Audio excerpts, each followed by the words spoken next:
This Georgia journey drifts south, along the back roads through one charming town after another, finally slowing down along our southern coast, an hour south of Savannah, at the edge of the Peach State. Jekyll Island. There it is. Even in the dead of winter, one can see why at one time, some of the richest people in the world with names like Pulitzer, Rockefeller, and Vanderbilt called this place home.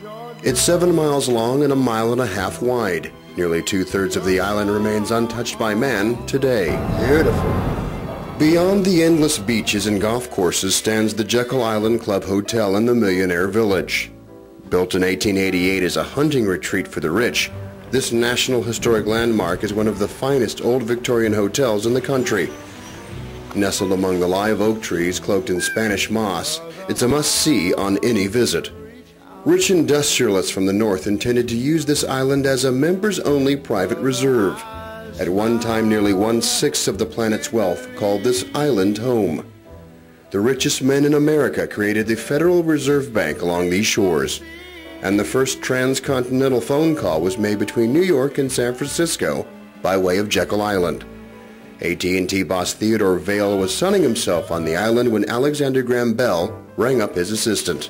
In the Millionaire Village, each building has its own personality and style, 33 mansions in all. These rich people needed a place to worship as well, and the next stop, the Faith Chapel.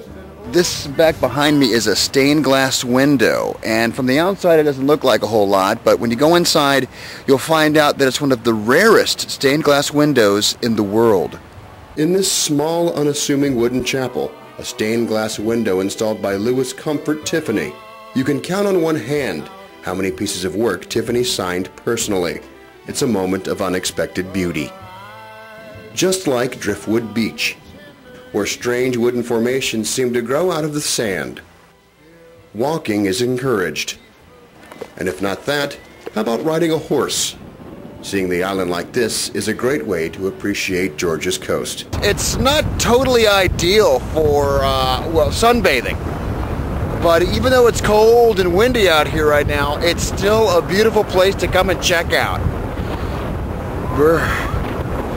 You might want to wait until it gets a little bit warmer, actually. It's pretty cold. Even in the dead of winter, you can find the most extraordinary things.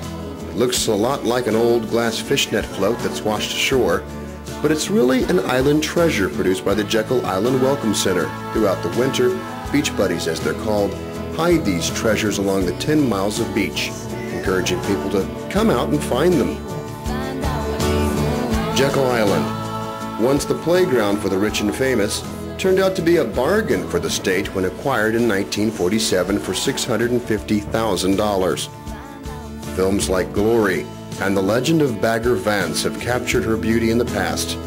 One tank of gas and you'll see what Hollywood has known for years, with one big difference. This is our home.